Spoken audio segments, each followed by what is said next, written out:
Tenho 11 anos. Eu eu sou do Maranhão, tenho 11 anos de adventista.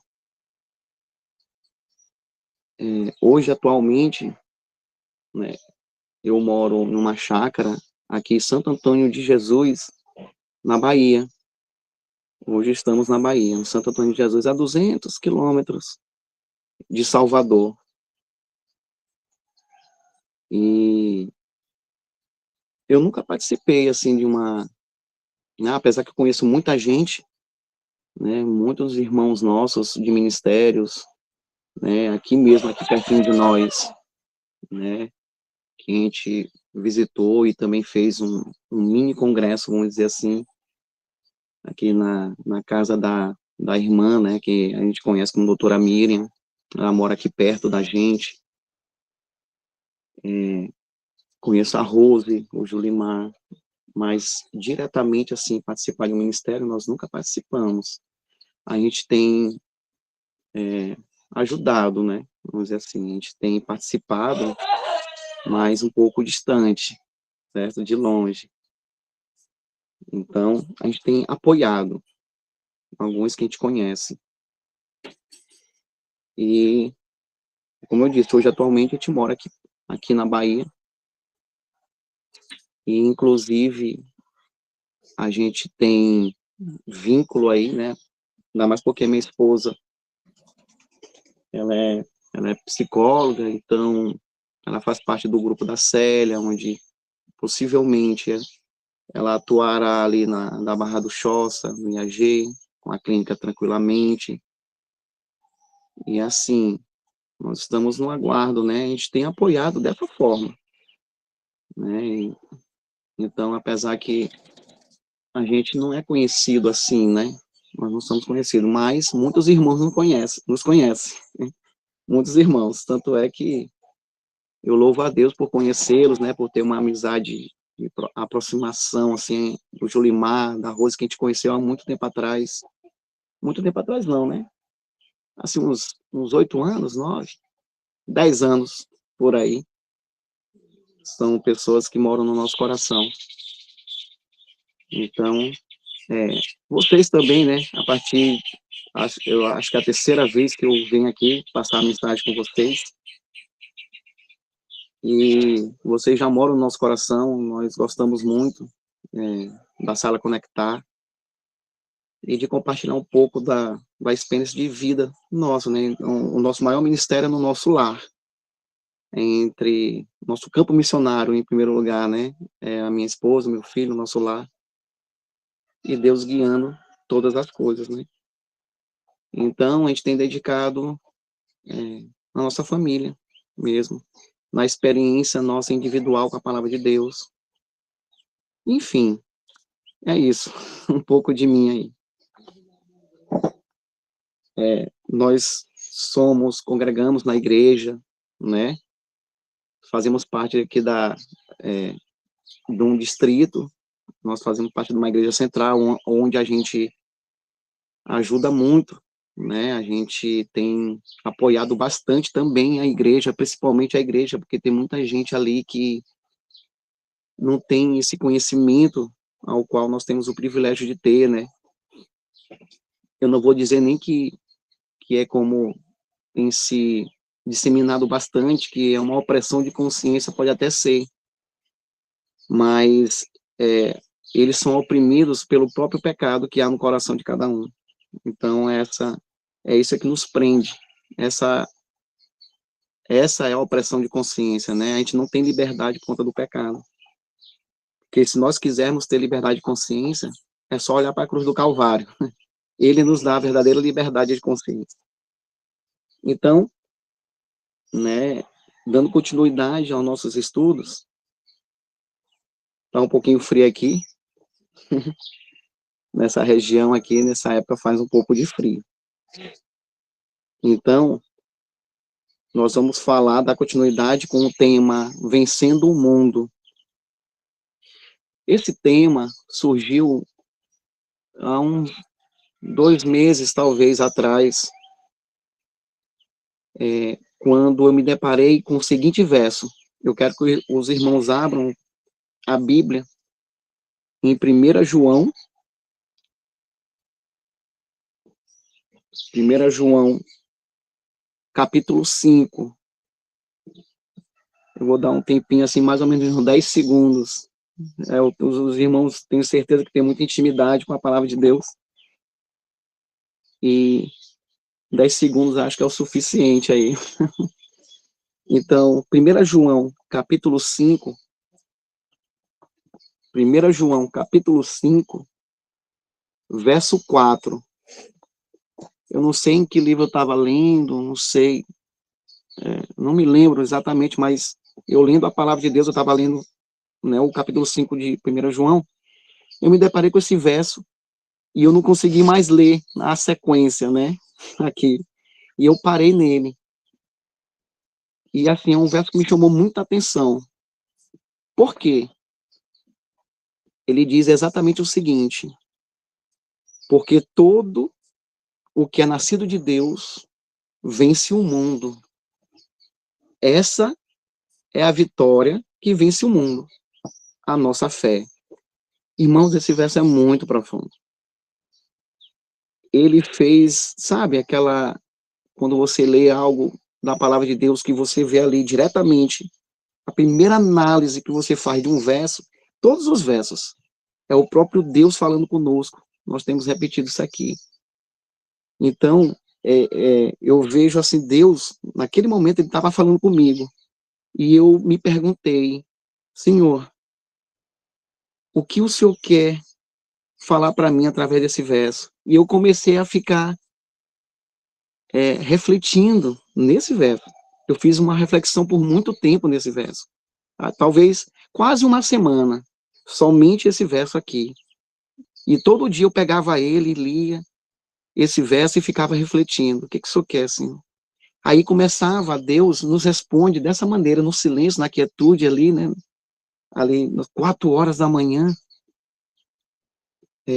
ele começa a, a passear na nossa mente, né? O Espírito Santo faz isso, e começa a colocar versos e versos na nossa mente. Eu tinha acabado de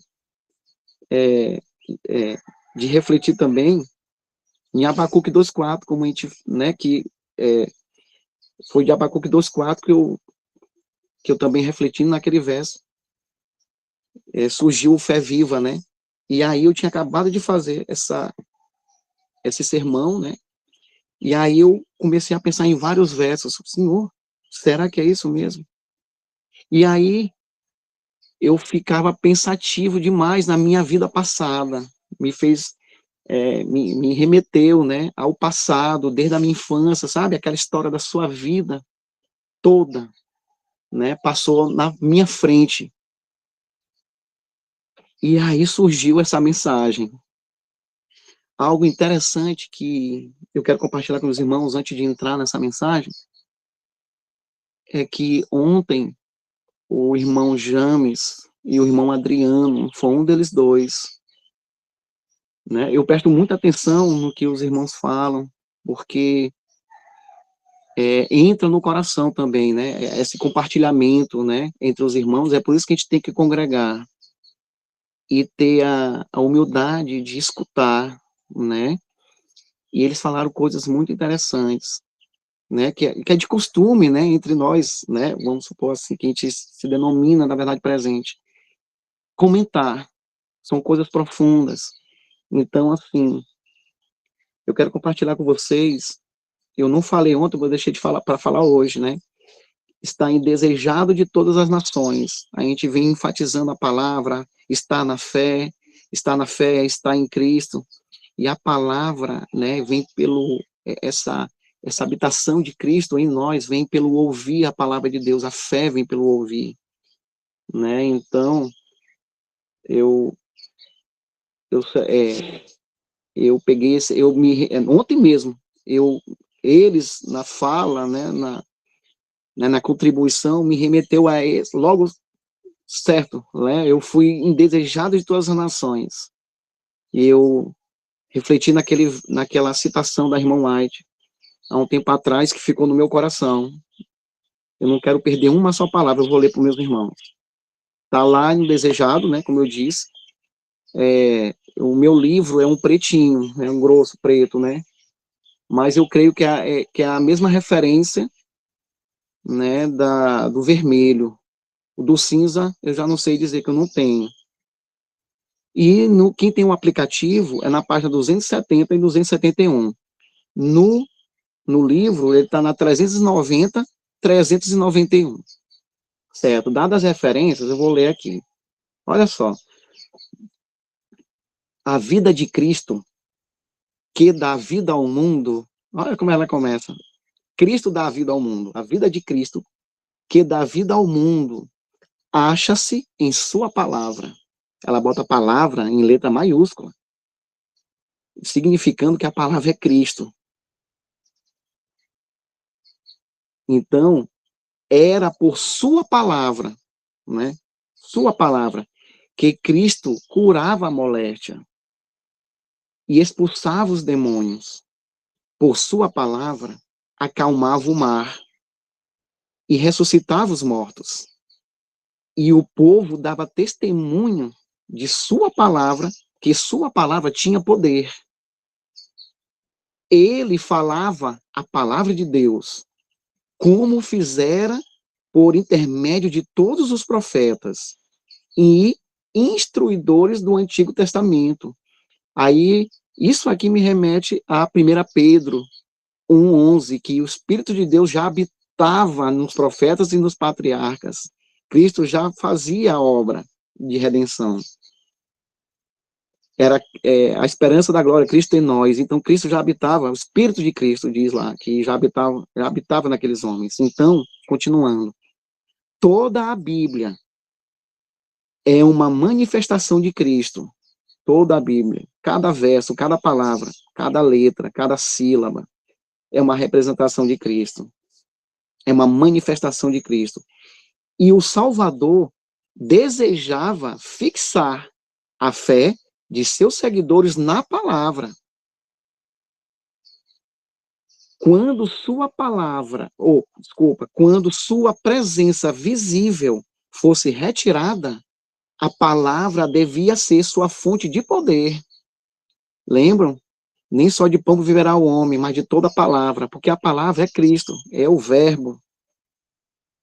Como seu mestre, como Cristo, deviam viver de toda a palavra que sai da boca de Deus, Mateus 4:4. E ela continua. Como a vida física se mantém pela comida, assim também é a espiritual mantida pela palavra de Deus. Lembram de Jeremias 15:16? Eu encontrei as tuas palavras e logo as comi, e isso me serviu como gozo e alegria. E ela continua, e toda alma deve receber por si mesma. Por que eu lembrei do irmão James, aí eu não sei se foi o irmão Adriano também. Nós temos que ter a nossa experiência com a palavra individualmente.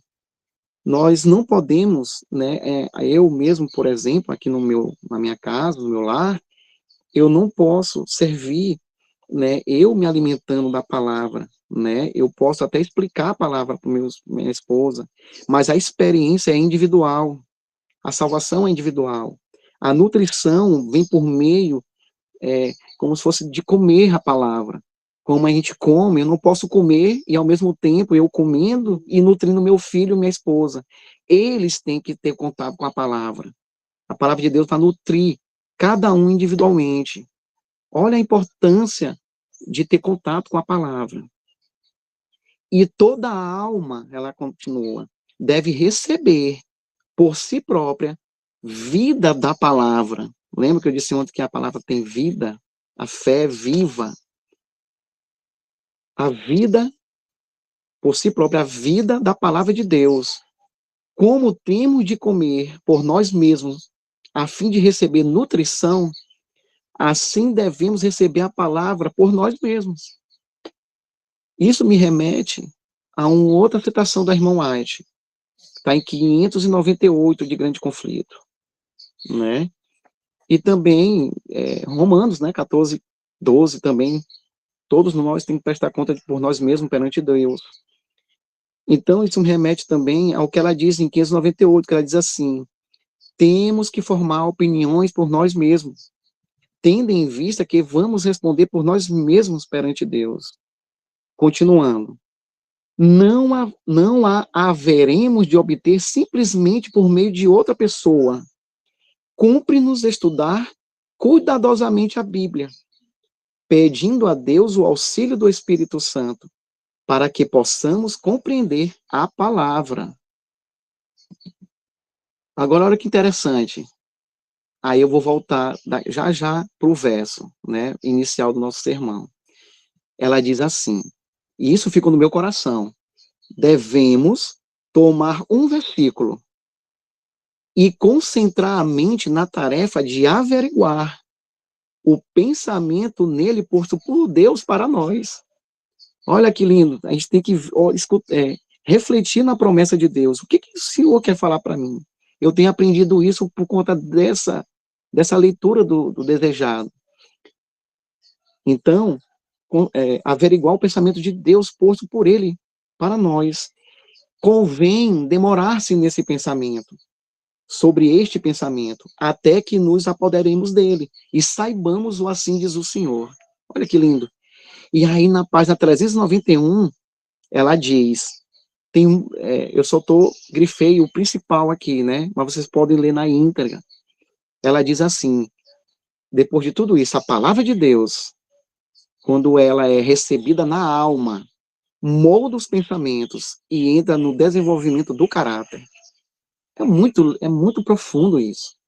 É muito profundo a palavra de Deus. Ela é viva, como a irmã Isabel disse. Ao alimentarem-se de sua palavra, acharão que ela é espírito e vida. A palavra, olha o que ela diz, destrói a natureza carnal. Quem destrói a natureza carnal? Cristo. A natureza carnal, terrena, e comunica nova vida em Cristo Jesus. Meu irmão, não tem um outro meio de receber a palavra. É pela fé e pelo contato com a palavra, de comer ela, de colocar no coração. Ela destrói a natureza carnal, como Davi fala. Guardo no meu coração as tuas palavras para não pecar contra ti. O Espírito Santo vem ter com a alma como consolador, pela transformadora influência de sua graça. A imagem de Deus se reproduz no discípulo. Torna-se uma nova criatura. O amor toma o lugar do ódio e o coração adquire a semelhança divina. Sabe, aquela semente divina colocada no coração, o Espírito Santo. É isto que significa viver de toda a palavra que sai da boca de Deus. Aí olha o final que eu grifei aqui. Isto é comer o pão que desce do céu. Comer aquele pão, né, descrito em João 6, ali, que o próprio Cristo fala, tem que comer da minha carne. E aquele que beber meu sangue por mim viverá. Então, é muito profundo, meus irmãos, isso aqui. Então, voltando para o verso, porque todo aquele que é nascido de Deus vence o mundo, pois esta é a vitória que vence o mundo, a nossa fé. É uma promessa de Deus para nós. Então, eu fiquei refletindo e surgiu esse sermão de vencer o mundo. Mas olha só, vamos analisar esse verso. Só se vence o mundo quando nasce de Deus. Todo mundo que é nascido de Deus vence o mundo. Pronto, a primeira promessa do verso. Vence o mundo. E aí, se você virar uma página antes, em 1 João 3, verso 8, olha o que diz aí. Olha o que é nascer de Deus. Aquele que pratica o pecado procede do diabo. A gente não tem nem dúvida disso. Porque o diabo é que peca, ou vive pecando. Como você quiser entender, como tiver na sua versão. O diabo é que peca, desde o princípio. Para isto se manifestou quem? O Filho de Deus, para destruir as obras do diabo. Então, olha só, Cristo, o Filho de Deus, se manifestou, né, para destruir as obras do diabo. Isso é nascer de Deus. Porque continuando aqui, ó, O nascer de Deus é Cristo nascendo em nós. Olha só, o 9. Todo aquele que é nascido de Deus, aqui, vence o mundo, não foi isso que a gente leu? Que é todo aquele que é nascido de Deus não peca, ou não vive pecando, não vai pecar. Pois o que permanece nele, em nós, no caso, em cada um de nós aqui, é a divina semente. Quem é essa divina semente? O Filho de Deus. É manifestado em nós. A esperança da glória. Ora, esse não pode viver no pecado. Não pode, não tem como. Porque é nascido de Deus. Como a gente nasce de Deus? Paulo, lá em Romanos 6, vamos abrir rapidinho. Em Romanos 6, como é nascer de Deus? Ele explica muito bem. Romanos 6. Romanos 6, né? Vou dar um tempinho. Romanos 6, verso 4 até o 6. Diz assim: fomos, pois, sepultados com ele na morte pelo batismo. Olha só, a gente foi sepultado com Cristo no batismo. Esse batismo tem que ser diário, não é só no batismo lá atrás, né, quando eu me batizei há 10 anos atrás. É diariamente, eu tenho aprendido isso. É como Paulo fala, né, em Gálatas 2:20, já estou crucificado. Então você tem que estar também crucificado. A gente morre com Cristo. Como Cristo foi ressuscitado dentre os mortos pela glória do Pai, assim também andemos nós em novidade de vida. Então nós morremos com Cristo na cruz do Calvário. E bem ali na cruz do Calvário a gente recebe também a vida de Cristo. A gente também ressuscita com ele. O batismo é isso, você emerge e volta, e baixa o Espírito em nós. Então, o ao 5, porque se formos unidos com ele na semelhança de sua morte, certamente o seremos na semelhança, também na semelhança da sua ressurreição. Sabendo isto, ao 6, para finalizar, que Cristo, que foi crucificado com ele, o nosso velho homem, para que o corpo do pecado seja destruído, e não sirvamos o pecado como escravos. Olha que promessa. Então, o nascer de Deus é exatamente isso. É o quê? É Cristo, a gente morrer ali, arrependido dos pecados, a gente recebe o perdão. Esse perdão, ele tanto imputa a justiça como comunica a vida de Cristo. Então, quando a gente pede perdão dos nossos pecados, reconhecendo cada pecado cometido, e reconhecer também, que é muito importante agora que eu vou falar, o poder do pecado que está no meu coração, que me faz pecar, a gente recebe a vida do próprio Jesus Cristo. E aí, é como diz 1 João 3, de 8 e 9 ali, né? Não pode, não tem como. Se você tem a divina semente, você é nascido de Deus, tendo o Cristo, o próprio Cristo vivendo em nós. Não tem como, porque Cristo não pecou, então não tem como você andar pecando, você continuar pecando, você pecar, não tem como. Porque a gente é nascido de Deus, é a nova semente está em nós. Então tá bom. Voltando para o verso, na outra parte do verso, então a primeira promessa é, a primeira parte do verso, é que todo aquele que se permite nascer de novo, a gente tem que permitir isso, nascer de novo. Ou seja, passar pelo novo nascimento, vence o mundo.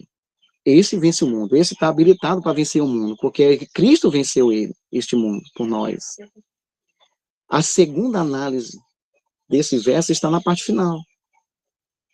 Esta é a vitória que vence o mundo, a nossa fé. Compreende aqui que o nascer de novo está intimamente interligado à fé. É por isso que eu digo, nascer de novo é estar na fé. Estar na fé é nascer de novo, é estar em Cristo Jesus. Então, ele nos mostra que a vitória só pode vir em relação ao mundo se estivermos ou se for através da fé. Porque a fé, repito, é estar em Cristo Jesus. Só dessa maneira nós podemos vencer o mundo. Só dessa maneira. Então, ele também nos diz algo. Esse verso aqui, ele me disse algo, na época que eu estava refletindo nele. Ele disse assim, Gutenberg, isso é Deus falando comigo naquele dia. Gutenberg, é impossível você vencer o mundo. É impossível. É impossível eu, por mim mesmo, vencer cada pecado. É impossível você ter paz. É impossível, Gutenberg, você vencer o mundo. Isso foi muito profundo quando isso veio à minha mente. Então, a pergunta é: que mundo é esse que precisa ser vencido? Essa é a pergunta que eu me questionei. Que mundo é esse, Senhor, que precisa ser vencido? Agora vamos lá, vamos abrir em 1 João, novamente. 1 João, capítulo 2, a partir do verso 15 ao verso 17. Eu comecei a pensar, aí esse verso veio à minha mente. Só que antes de a gente começar a ler, nós vamos pensar no seguinte. Certo, o que é vencer o mundo? Irmãos, é um pouco mais profundo do que a gente pensa. O que eu pensava? O que é o mundo? O que o mundo nos oferece? Olha, o mundo nos oferece futebol, o mundo nos oferece filmes, todo filme é do inimigo, né? O mundo nos oferece comidas industrializadas, drogas, o mundo isso também nos oferece também a moda, né, pervertida, né, fora totalmente da modéstia cristã. O mundo, irmãos, nos oferece muitas coisas. A glutonaria, a bebida, a música errada, e é introduzida também dentro do nosso âmbito cristão, da igreja. O mundo nos oferece tanta coisa. Prostituição. Irmãos, se a gente for aqui parar uma semana, cada um aqui ia dizer alguma coisa. Porque a gente ia dizer de acordo com a nossa fraqueza. Então, é mais profundo do que isso, irmão. É isso que eu quero compartilhar também para a gente entender. É muito mais é bem mais profundo do que isso. Também Deus, ele quer vencer isso, para a gente não ter essa inclinação. A grande questão, irmãos, que este mundo ao qual eu explanei aqui com os irmãos, está dentro do nosso coração. Tudo isso aí. Irmãos, vamos pensar um pouco. Nós estamos contaminados com o pecado. Estamos contaminados com o pecado. O pecado entrou lá no Éden ainda. Adão e Eva pecaram. E aí, naquele momento que eles pecaram, todo caráter de Satanás foi passado para o coração humano. O que foi passado lá? Vamos lá, a origem de tudo isso aí que a gente citou. Vaidade. Acho que a primeira foi inveja, porque ele teve inveja de Cristo no céu. Orgulho, com a inveja veio o orgulho. Inclusive, na página 385, se eu não me engano, de Patriarcas e Profetas, a irmã White diz que a inveja, o orgulho, são os sentimentos mais satânicos que pode existir no coração do homem. Então, foi passado isso para o nosso coração. Inveja, orgulho, presunção, vaidade, egoísmo. Isso é só alguns de vários, né? Mas é a partir disso, né? A partir disso que está no nosso coração também, é que se materializou isso tudo que a gente falou. Tudo isso estava no nosso coração. Vamos lá. Como aqui nós somos, vamos lá, da verdade presente, será que nós não temos um pouquinho de vaidade também? Tipo assim, quando eu prego na igreja, eu falo de coisas das pessoas lá, né, que são mais comuns para elas, né, no liberalismo. Mas nós, aqui, será que pelo fato, eu não estou demonstrando uma vaidade quando eu olho para o irmão e ele ainda não largou o açúcar, a carne, né, ou qualquer outro outra coisa aí que faz parte do vegetarianismo. Então ele não faz o que eu faço. E aí eu sinto orgulho de chegar lá na igreja, por exemplo, junta panela, não é isso? Junta panela. E aí eu vejo ali as pessoas levando pratos que ainda contém carne, queijo, tudo quanto. E aí eu sinto orgulho, eu não como. E eu sinto orgulho na hora que eu vou me servir, aí eu me sirvo naquele momento e eu digo, isso eu não como. O que que tem aqui? Olha, eu não estou dizendo que é errado você, claro, você buscar o que tem e você comer o que realmente você, né, come, o que é correto. O problema é a vaidade, que sem perceber está instalado no nosso coração. Será que não existe vaidade também quando a gente, tanto homem quanto mulher, já vencemos a questão do guarda-roupa? Na verdade, a gente não vence nada, quem vence é Cristo, mas no nosso guarda-roupa já foi trocado, e aí a minha esposa usa, eu estou falando por ela, porque ela admitiu isso, né? Isso é bom, a gente admitir que a gente tem uma vaidade nisso. Saias até o meio da canela, ou até o pé ali, né? O início do pé ali no calcanhar, né? E aí você vai na igreja, olha, as mulheres aí de calça ainda, ou de saia curta, gente, aí se começa a se orgulhar, e a gente tem que tomar um cuidado com isso. Eu não estou dizendo que é correto, que é incorreto, eu estou dizendo por quê? O nosso coração é tão mau, irmãos, tão mau, que ele racionaliza por nós, porque os apetites e as paixões, o pecado, ele se sobrepôs à razão. A nossas, como é que a gente fala? Faculdades estão invertidas. O pecado fez isso. Então, o pecado, ele domina sobre a nossa razão. E quando a gente começa a racionalizar, em vez de confessar, a gente acaba caindo num grande erro e acaba obstruindo, vamos dizer assim, evitando o que Deus mais quer, é de nos revestir da justiça dele, a justiça de Cristo. Então, eu só dei um exemplo, tá, irmãos? Mas a gente tem que olhar para a nossa vida, e isso que eu estou comentando com vocês, entende? Era a nossa vida. Então, o mundo, todas essas práticas aí, ela só se materializou, estava no coração, porque quem inventou, irmãos, filme, tudo isso que a gente comentou, ainda tem muito mais, foi um homem caído. Por quê? Por que que é fácil, irmãos? Vamos lá, por que que é fácil a gente se inclinar para essas coisas do mundo? É porque você ama. Estava dentro do coração. Quer ver um exemplo para a gente entender melhor isso? Uma mãe, eu vou dizer na nossa vida, quando a minha esposa ficou grávida do Miguel, a Michelle engravidou do Miguel. Então, irmãos, é impressionante. Quando ele estava nos primeiros, ali, quando a gente entendeu que ela estava grávida, né, a gente fez o teste tudo, e a gente soube que vinha um filho, né? Irmãos, a gente começou a amá-lo desde o primeiro momento que a gente soube que ela estava grávida.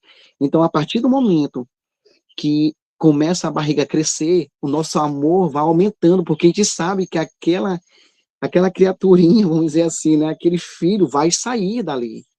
Mas a gente ama, irmão, é inexplicável, a gente ama muito, sem ver, porque tá dentro da minha esposa, dentro de nós. A gente começa a amá-lo, que a gente não consegue explicar. Vocês são mães, muitas aqui são mães, são pais aí, e vocês sabem o que eu estou falando. Então, quando a minha esposa, a gente foi para o hospital, né, que ela sentiu dores, que ela foi para o parto, eu presenciei tudo, foi normal. E, irmãos, é muito lindo aquilo. É impressionante, é de Deus mesmo. Então, quando o meu filho, aquele filho ao qual a gente amava, estava dentro, lembrem-se que eu estou comparando com o pecado. Tudo isso aí fora estava dentro de nós. Então, o Miguel nasceu. Eu me lembro que minha esposa disse assim, a partir do momento, ali foi uma emoção tão grande, quando eu vi a primeira vez o rosto dele, eu queria pegá-lo, eu queria tocá-lo agora, porque antes eu amava, só que estava dentro, mas quando ele saiu, eu queria tocar, beijar e cheirar, mas eu não pude. E aí a minha esposa, quando Miguel nasce, ela diz, meu filho, é meu filho, é meu filho, e abraçou, beijou e cheirou. Gente, aquilo ali é impressionante. Então, é como as coisas que são criadas no mundo estavam dentro de nós. E a gente já amava, a gente ama isso. E quando se materializou, o que a gente criou, por isso que fica muito fácil, irmão, você se inclinar para assistir alguma coisa no YouTube, você, porque você ama aquilo, agora você pode, aquele pecado que estava dentro, agora você pode, você criou, nós criamos, agora a gente pode tocar, a gente pode ver, a gente pode beijar e cheirar, entende? Então é muito fácil, irmão, a gente se inclinar para coisas erradas, que o mundo está aí, ó. O mundo não nos oferece, só está materializado aquilo que já estava dentro. Então, vamos continuar lendo. Olha só, 1 João 2, verso 15. Não ameis o mundo, nem as coisas que há no mundo. Se alguém ama o mundo, é uma clara evidência que o amor do Pai não está nele. Jesus ama esse mundo? Tinha no coração de Cristo aqueles sentimentos todos de Satanás? Entende? Será que isso aqui fica claro que se eu amo o mundo é porque eu optei por continuar amando aquilo que está fora de mim. Então, isso não vem de Deus. Então, logo, se a gente ama o mundo, a gente escolheu ainda amar o mundo, amar aquilo, né? Então, o pecado é abominável aos olhos de Deus. Deus é puro de olhos, né? Ele não pode contemplar o pecado. Está escrito em Abacuque 1,13. Então, é uma clara evidência que o amor do Pai não está em mim. Porque, lembra do verso? Se eu nasço de Deus e estou na fé, porque a vitória que vence isso aqui, que a gente está lendo, somente é Cristo, Cristo não está em mim. É uma clara evidência. O amor do Pai não está nele. Quem é o amor do Pai? O próprio Cristo. Não está em mim. Olha o 16. Porque tudo que há no mundo, presta atenção, a concupiscência da carne, olha só, concupiscência é a inclinação. Tudo que há no mundo aí, eu tenho inclinação. A minha carne tem inclinação para aquilo. Aí diz aqui mais, a concupiscência dos olhos. Lembra o que eu disse? Agora eu posso ver, eu posso tocar, eu me envaideço por aquilo que eu mesmo criei, que estava aqui dentro. A soberba da vida não procede do Pai, nunca. Procede do diabo. Vocês lembram que a gente leu lá? O diabo é que gosta. Isso procede do diabo. Mas procede do mundo, é que diz o final do verso. Que mundo é esse, irmão? Que mundo é esse que nós precisamos vencer? Ora, o mundo, esse mundo aí, vai passar. Eu não disse que o mundo está dentro de nós? Vai passar. Irmãos, uma outra coisa, né? O mundo está degradado por nossa culpa. Por nossa culpa. Por culpa do homem. O mundo sofre, a natureza sofre a degradação por culpa do homem. O pecado foi do homem. O pecado, pense bem, o pecado, tudo isso que a gente está comentando, está no homem caído. Não está numa árvore, não está num pássaro, não está na nuvem, não está em lugar nenhum. Não está no rio, não está no mar. Não, ele sofre as consequências do meu pecado. Então, o mundo que está dentro de mim vai passar, está dentro de nós, vai passar. Bem como a sua concupiscência, a sua inclinação também vai passar. Aquele, porém, que faz a vontade de Deus, permanece eternamente. Mas como fazer a vontade de Deus? A gente já sabe. Cristo em nós, a esperança da glória. E vamos continuar aqui. Gálatas 1, verso 4. Olha o plano da redenção nesse verso. Gálatas 1. Gálatas 1, verso 4. A gente está falando do mundo, não é verdade? Tudo está dentro de nós. Gálatas 1, verso 4, diz assim. Uma palavra antes. O nome do nosso Senhor Jesus Cristo. Antes de ler esse verso, né, diz assim. Nosso Senhor Jesus Cristo, vírgula. O qual, o verso 4 começa. O qual Jesus Cristo se entregou a si mesmo pelos nossos pecados. Para quê? Para nos desarraigar deste mundo perverso. Este mundo perverso está em nós. Irmãos, pensa só. Esse mundo perverso está arraigado em mim. Esse mundo que a gente vê aí, está tudo dentro de mim. Eu estou alicerçado e arraigado nele. O plano da redenção é justamente o Senhor Jesus vir e nos desarraigar deste mundo. Tirar isso de nós. Irmãos, pensa bem. O plano da redenção é o poder de Deus para resolver o problema do grande conflito. É ou não é verdade? Então, pensando nisso, o grande conflito não ocorre no mundo, fora de mim. O grande conflito não está na natureza. Ali, como eu disse, sofreu a consequência. O grande conflito está no meu coração, está no seu coração, está no coração da humanidade. Então, Cristo viria aonde? Com que natureza? Com a natureza da árvore? De alguma coisa de uma outra criatura? Não. O grande conflito, o campo de batalha do grande conflito é no ser humano, porque ele pecou. O campo de batalha de Cristo, ao qual Deus, né, criou o plano da redenção, é no homem. Então, o campo de batalha, Cristo tinha que vencer o grande conflito neste campo de batalha, onde ocorre, é dentro de mim e dentro de vocês, dentro de cada um dos irmãos. Esse é o campo de batalha do grande conflito. Por isso que o mundo está dentro de mim. Então, Jesus veio, né, com que natureza? A natureza caída. A natureza do homem. A gente vai ver mais na frente. Então, esse é o plano da redenção. É nos desarraigar deste mundo perverso que está no meu coração. E lá me diz mais o verso. Segundo, lembra de sexta-feira? Segundo a vontade de Deus, nosso Pai. Irmão, isso é a vontade de Deus. É que Cristo habite no nosso coração. E tira isso que nos distancia entre nós, tornou um abismo entre nós e o nosso Deus. O pecado é abominável porque criou um abismo, nos separou de Deus a coisa que ele mais ama. Imagine só alguém separar, né, de nós, o nosso filho, coisas que a gente ama aqui. A gente ama o Miguelzinho. Então, aquilo que vier, a droga, qualquer coisa que vier nos separar, a gente fica acabado. A gente fica muito triste. Eu creio que Jesus, Deus, ficou muito triste.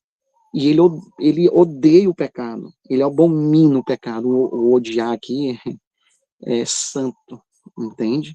A gente odeia com o coração pecaminoso. Mas Deus não. Deus abomina o pecado. Porque ele fez a separação entre nós e ele. Então, para que nós conseguíssemos, olha o plano, ele queria que a gente voltasse a ele. Então, por meio de Cristo, ele providenciou o plano da redenção. Continuando. Jeremias, como eu disse, isso está tudo dentro do nosso coração. E não deixe, irmão, o coração te enganar. A gente não pode deixar isso, a gente é enganado pelo nosso coração. A gente não pode focar no nosso raciocínio, na nossa razão, porque ela está dominada pelo poder do pecado. Nós temos que confiar unicamente em Cristo Jesus. A gente não pode focar em coisas externas. Olha só, e as coisas externas que eu estou dizendo, aparentemente a gente acha que a gente está bem, mas não. Jesus, ele não muda de fora para dentro, ele muda aqui, de dentro para fora. Em Gálatas, não, desculpa, em Jeremias 17, verso 9, não é nem preciso abrir, vocês conhecem muito bem o texto. Diz que o coração do homem é enganoso, não se pode confiar nele, mais do que todas as coisas, ele é desesperadamente perverso. E só quem esquadrinha o coração, diz o verso 10, é Jesus, é o Senhor, é Deus. Então, a gente não pode deixar o inimigo nos enganar. Nós temos que ter Cristo em nosso coração, racionalizando por nós, raciocinando por nós, porque só a mente de Cristo está com as faculdades, a superior, a razão, dominando a inferior, entende? Só Cristo. Então é por isso que em Filipenses 2:5 diz, temos que ter a mesma mente que houve em Cristo Jesus. Temos a mente de Cristo, 1 Coríntios 2:16, né? Então isso é muito profundo. Então, tanto é que em Mateus 15, o ser humano, o judeu naquela época, o fariseu, não tinha esse entendimento, que eles viviam só pelo exterior, mas eles não tinham compreensão que o pecado estava dentro do coração deles. Por isso que em Mateus 15:19, vamos abrir lá, Mateus 15:19, olha só, isso aqui é para a gente hoje, né? Deus fala conosco hoje. 15:19 diz assim, para eles entenderem, porque do coração, irmão, é do coração que procedem o quê? Os maus desígnios, homicídios, adultérios, prostituição, furtos, falsos testemunhos. Então, é aquilo, todo esse mundo está dentro de nós. É do coração que procede todas essas coisas. E a gente tem que entender isso. Então, assim, vamos continuar. E é só uma decisão nossa. Irmãos, tudo isso está dentro de nós. Ou seja, este mundo que a gente está falando aqui, nos separa de Deus, nos torna inimigos de Deus, esse mundo. Porque tudo isso procede do diabo e não de Deus. A gente está vendo isso. Tanto é que em Tiago, vamos abrir em Tiago 4:4, é muito conhecido. Olha como é que é uma escolha isso. É só você escolher, a graça ou o pecado. É só escolher. E a gente tem que crer. E a gente vai, eu vou falar mais um pouquinho, porque a gente vai fortalecer a nossa fé, a nossa crença em Cristo, o poder da palavra. Tiago 4:4 é muito conhecido. Infiéis, tem umas versões que diz adúlteros e adúlteras, mas diz a minha, infiéis, não compreendeis que a amizade do mundo é inimiga de Deus? Pois aquele que quiser ser amigo do mundo, este constitui-se inimigo de Deus. É uma escolha. Você quer continuar amigo do mundo? Você escolhe. Você quer continuar, você quer sair dessa amizade do mundo e ter amizade com Deus? Você escolhe. Por quê? A promessa em Gênesis 3:15 do plano da redenção é essa. Porém, Deus pôs a inimizade. Ele disse, olha, porém inimizade. Isso ali é uma certeza. Você pode crer naquela promessa. Eu porei inimizade entre ti e a mulher. Irmãos, a inimizade é Cristo. A única maneira de a gente ter inimizade com este mundo é ser amigo, é ter Cristo no coração. Só Cristo é inimigo deste mundo. Entende? Somente Cristo. Para a gente ter essa inimizade, só com Cristo Jesus. Então, escolha hoje. É só questão de escolha. Nós temos que nos alegrar, irmão. Nós temos que crer em Deus. Ele nos ama e nos promete, por meio de sua palavra, libertação. A palavra nos liberta. Como foi dito aqui, a palavra destrói, a irmã White fala, né? Destrói a natureza carnal. A palavra, somente ela. Ele destrói, ele nos separa deste mundo perverso que está dentro de cada um de nós. Agora, irmãos, olha que interessante. Vamos aprofundar mais um pouco. Essa promessa, vamos ler essa promessa de vencer o mundo, vencendo o mundo dos próprios lábios de Jesus. Jesus Cristo, nosso Salvador, o nosso Redentor. João, vamos lá abrir em João, é muito conhecido também. João 16:33. O Evangelho de João, tá? 16:33. Olha só, olha a certeza da promessa de Deus, que está dizendo assim, olha, você vai vencer o mundo. É só a gente receber essa promessa, a vitória já está ganha. Olha só como a vitória está ganha. Olha o que Jesus disse, essas coisas vos escrevo para que tenham paz em mim. Irmãos, o que é ter paz em Deus? Justificados, pois, mediante a fé, temos paz com Deus, por meio do nosso Senhor Jesus Cristo. Somente através de Cristo nós temos paz e somos justificados. A justiça de Deus traz paz, irmão. Lá em Isaías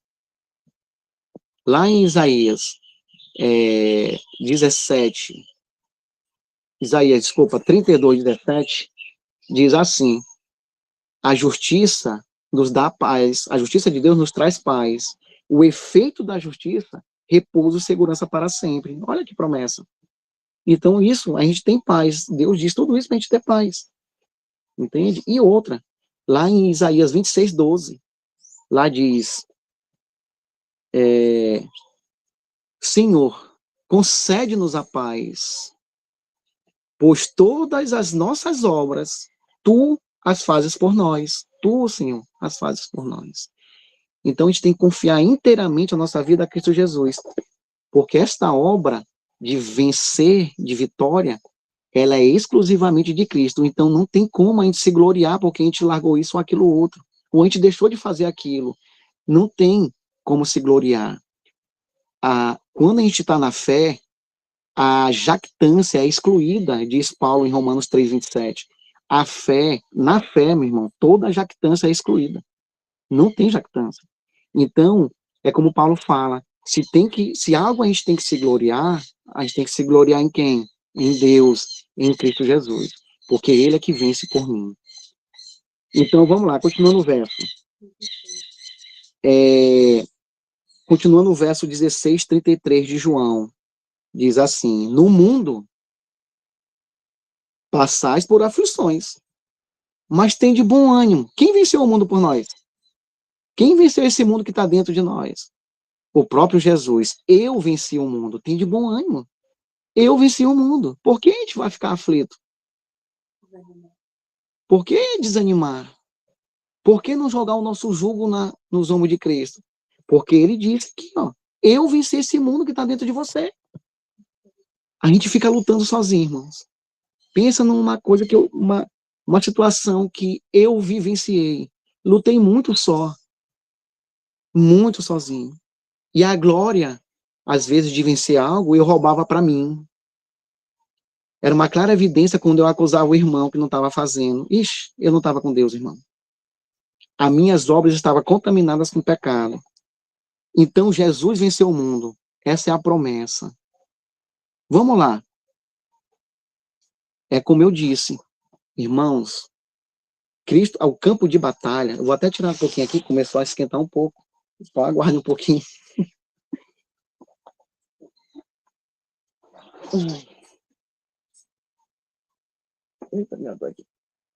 Irmãos, o campo de batalha, como eu disse, que Cristo veio resolver o problema do grande conflito, é dentro de cada um de nós.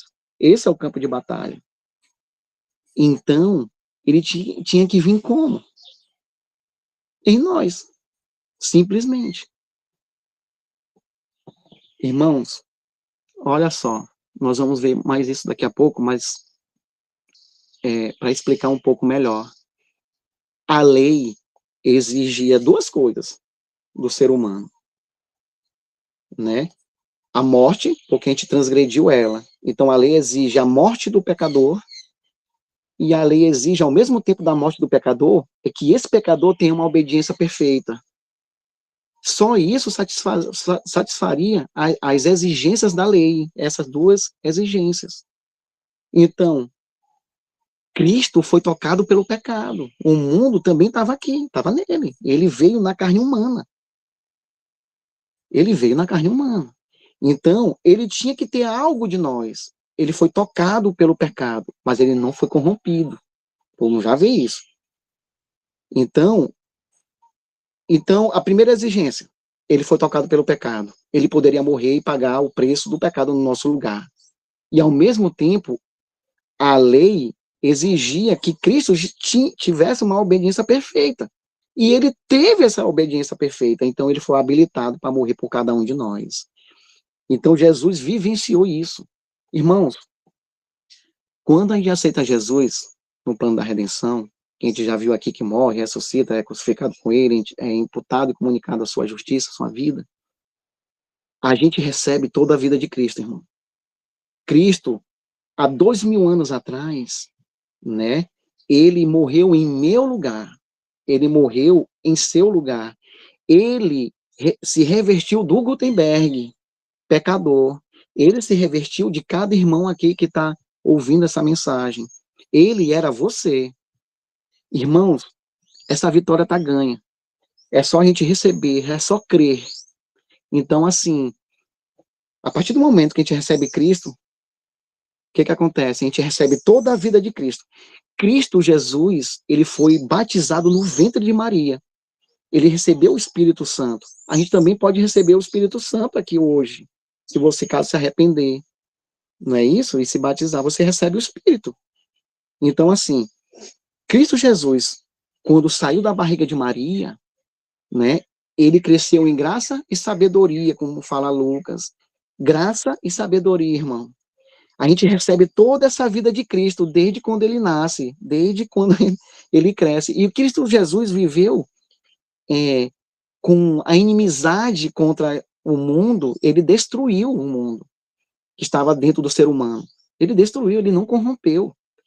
E ele satisfez as exigências da lei. E essa vida, agora, ela pertence a Cristo. Se a gente crê, a gente recebe essa vida de Cristo.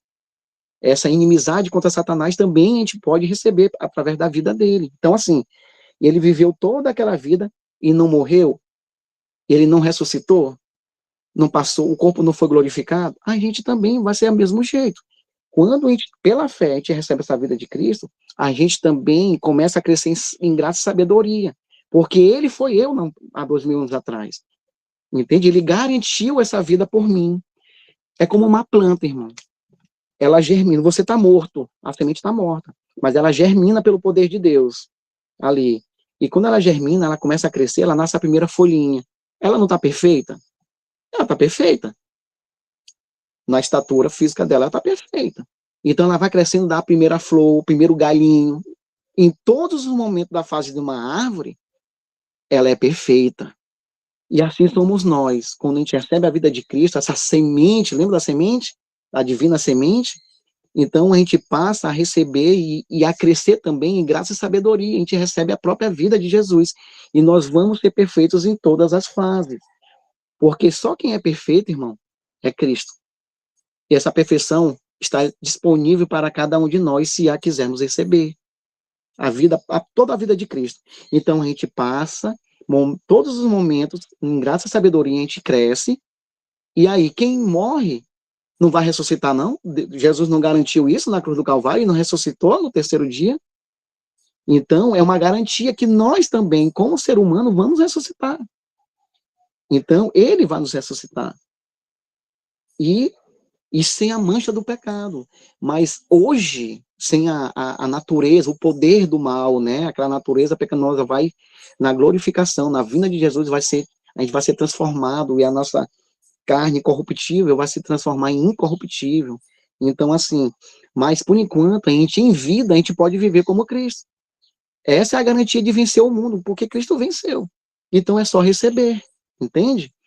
Então vamos lá, Hebreus 2, tendo dito isso, vamos só confirmar mais ainda em Hebreus 2, a partir do verso 14. Não tenha dúvida, irmão, que Jesus veio com a minha natureza. Está escrito, né, em Medicina e Salvação, página 181. Jesus assumiu a natureza pecaminosa do ser humano, justamente para vencer isso em nós. Porque se ele viesse de uma outra forma, como é que ele ia vencer o mundo? Como é que a gente ia ser garantido essa vitória? Não ia ter, ele tinha que vencer no campo de batalha, que é o corpo humano caído.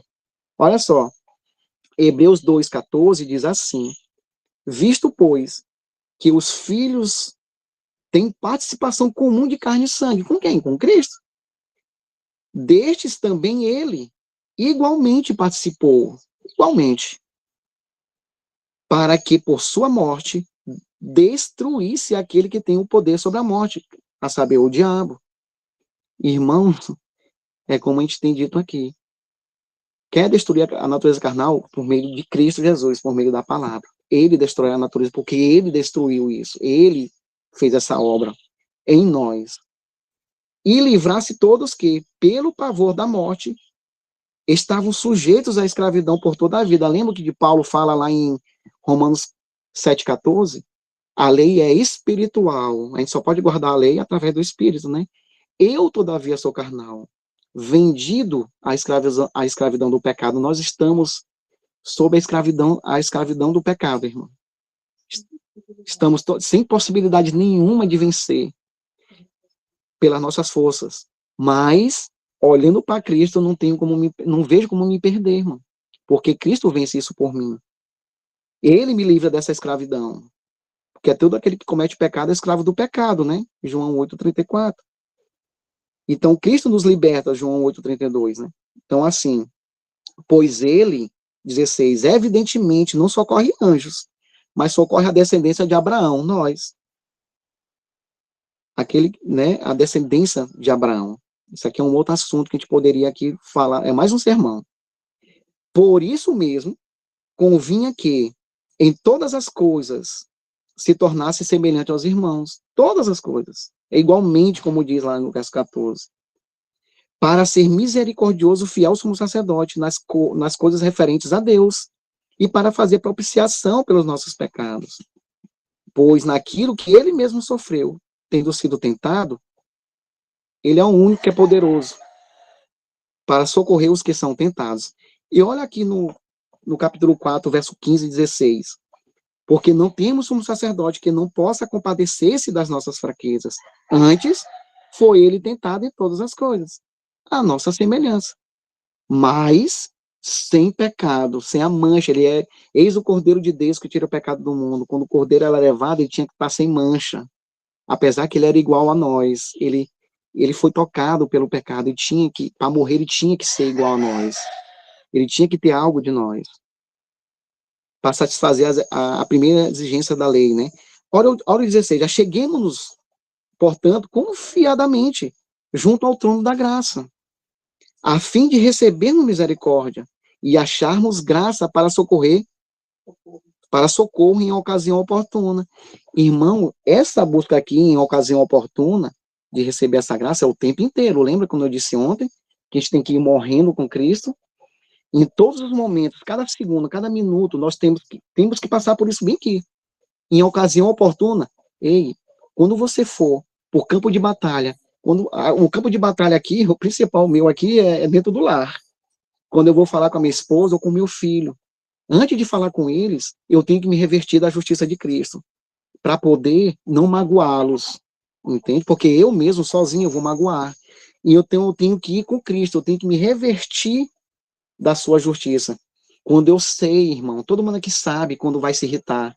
Ali eu vou conversar com o fulano de tal, eu vou me irritar. Então, meus irmãos, não vá para esse campo de batalha sozinhos. Nesse momento você tem que morrer antes de ir. E aí você é revestido da armadura de Deus. Aí sim, você vai sair vencedor. E não confie em si mesmo. Não confie em si mesmo, irmão. Nunca. Então, assim, agora eu quero detalhar uma coisa. Eu até escrevi aqui. Por mais que Cristo se colocou completamente no mesmo terreno desvantajoso em que se encontra a humanidade, eu e você, mesmo assim, irmão, nenhuma tendência ou inclinação sequer da carne jamais foi tolerada ou admitida por ele. Jamais. Nem por pensamento. Lembram que a irmã White diz, lá em Desejado de Todas as Nações, 123, ela diz, Cristo não consentia com o pecado. Nem por um pensamento cedia a tentação. Nem por pensamento. O mesmo pode se dar conosco. Olha o que diz, olha o que vamos, vamos continuar lendo. Todas, esse mundo aí, todas essas tendências, foram de maneira eficaz mortas pela raiz, mediante o poder de Deus. Mediante sempre o poder de Deus. Foi mortas pela raiz. E isso precisa ocorrer também em nosso coração, morrer pela raiz. E quem mata é Cristo, porque ele matou. Essa é a promessa. O qual, por meio da fé divina, lembro ontem que a gente tem que estar na fé, e estar na fé é estar em Cristo. Cristo trouxe para toda a humanidade. Só para deixar bem claro, isso que eu estou dizendo, que ele não consentia com o pecado, 2 Coríntios 5, 21. Olha o que diz. 2 Coríntios 5, 21. Estamos quase finalizando. Aquele que não conheceu o pecado, ele não cometeu. apesar que ele veio como nós. Não cometeu pecado. Ele o fez pecado. Ele o fez pecado. Lembra que eu disse que tinha que a lei exigia isso, porque ela exige a morte do pecador e Cristo tomou o nosso lugar. Então, para morrer, ele teve que ser tocado pelo pecado. Ele o fez pecado por nós, para que nele fôssemos feitos justiça de Deus. Entenderam aí? Vamos abrir Romanos 8. Vamos já finalizar aqui, mas Romanos 8, de 1 a 4. Hoje é domingo, né? A gente pode entrar mais um pouquinho. Romanos 8, a partir do verso 1, diz assim: agora, pois, já nenhuma condenação há para os que estão em Cristo Jesus, mas tem que estar em Cristo, que não andemos segundo a carne. Se você está em Cristo, você não vai andar segundo a carne, vai andar segundo o Espírito. 2, porque a lei do Espírito dá vida. Lembro que ele nos dá vida estando nós mortos. Lembro de João 6,63, o Espírito que vivifica, a carne para nada se aproveita. Então, a lei do Espírito, ele dá vida. Em Jesus Cristo, te livrou da lei, do pecado e da morte. Lembra dessa lei que nos deixa escravo, que Paulo diz assim, lá em Romanos 7 aqui, 19, né? Porque eu não faço o bem que eu prefiro, né? Mas o mal que eu não quero fazer, isso eu faço. Então, existe uma lei que corre nos nossos membros. Irmão, precisa ter outra lei para correr nos nossos membros, para subjugar. Porque a graça, ela é muito mais poderosa que o pecado que habita em nós. Muito mais. Entende? Então, nossos membros, ao invés de ser regidos pelo pecado, ele tem que ser regidos por essa lei do Espírito. Ela precisa ser regida por Cristo Jesus em nós. Porque ele venceu em nós.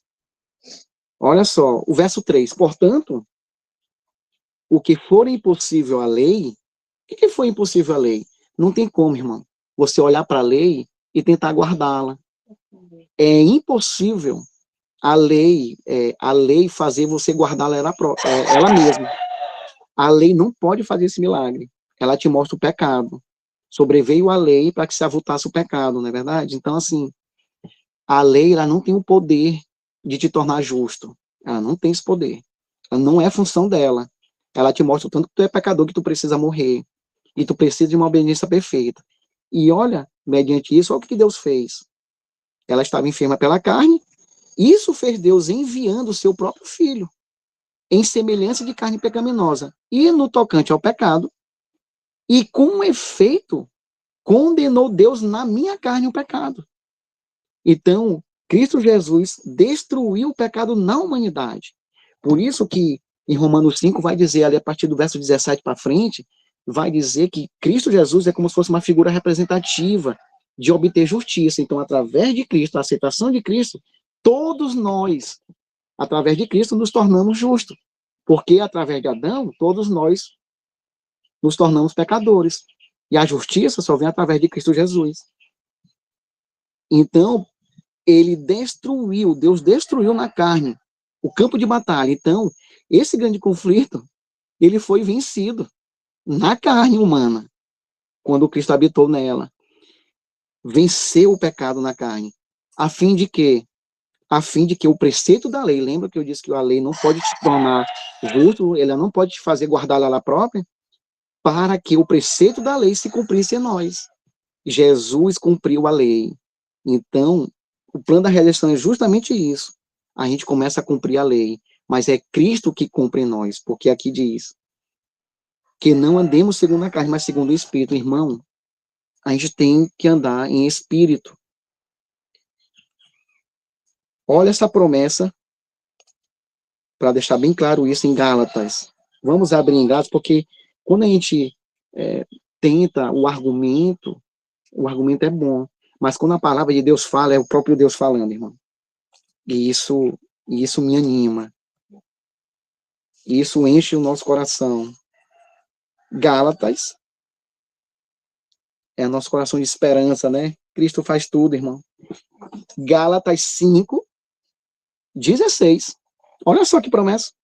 Se a gente estiver andando em espírito, olha a promessa. Digo, porém, andai no espírito. Não é isso que é a promessa? Cristo Jesus em você, em mim. Se você andar no espírito, olha só o que acontece. E jamais satisfareis a concupiscência da carne. Lembra da inclinação da carne que o mundo oferece aí, que já está dentro de nós? Ei, se Cristo estiver em nós, jamais você vai se inclinar para que se inclinar para aquele desejo da carne. Você jamais vai fazer isso, porque Cristo não se inclinou. Ele matou esse desejo em nós. Entende? Ele matou esse desejo, irmão. Creia nisso. Creia nisso. A gente tem que, para vencer o pecado, a gente tem que ser nascido de Deus. A gente tem que estar na fé. A fé, essa é a única vitória que vence o mundo. Irmãos, João, por isso que em João 16:33 diz, né? Eu venci o mundo. Ei, para que passar por aflição? Eu venci o mundo. Você tem está garantida a vida eterna através de Cristo Jesus. Ele já venceu. Então nós podemos vencer também. É só crer. Como foi falado para o carcereiro, você crê, serás salvo tu e tua casa. É só crer. 1 João, agora vamos voltar lá no primeiro verso. No primeiro verso, para a gente finalizar. 1 João, capítulo 5. 1 João, capítulo 5, verso 4. Verso 4. Olha como ficou muito mais claro depois de tudo isso. Aí eu fui, agora eu entendi. Olha o que diz 1 João 5:4. Porque todo o que é nascido de Deus vence o mundo. E esta é a vitória que vence o mundo, a nossa fé. Aí que eu fui entender, irmão. Realmente é uma promessa. E essa promessa se encontra na pessoa de Jesus Cristo. E olha o verso 5, para confirmar essa promessa. Quem é o que vence o mundo? Não foi isso que a gente expôs aqui? Quem vence o mundo? Senão aquele que crê ser Jesus, o Filho de Deus. Quem vence o mundo? Somente Deus, irmão. Somente Jesus Cristo. Irmão, vamos nos apegar a essa promessa. Essa promessa do plano da redenção. É a única coisa, irmão, que a gente tem que se apegar. Por isso que o mais importante hoje para nós é a fé. É a fé, porque a fé é através da fé que Cristo habita no nosso coração. É só através da fé que a gente passa pelo novo nascimento. É na fé, estar na fé, é estar em Cristo. E Ele vence por nós esse mundo. Vamos orar?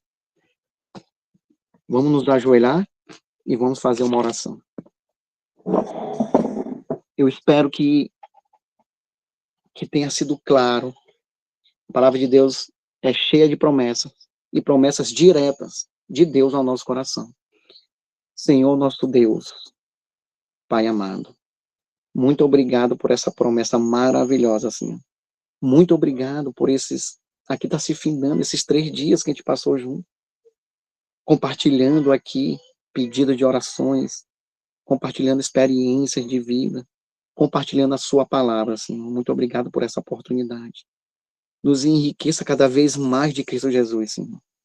Que assim como foi prometido, que a vida de Cristo agora passa a me pertencer.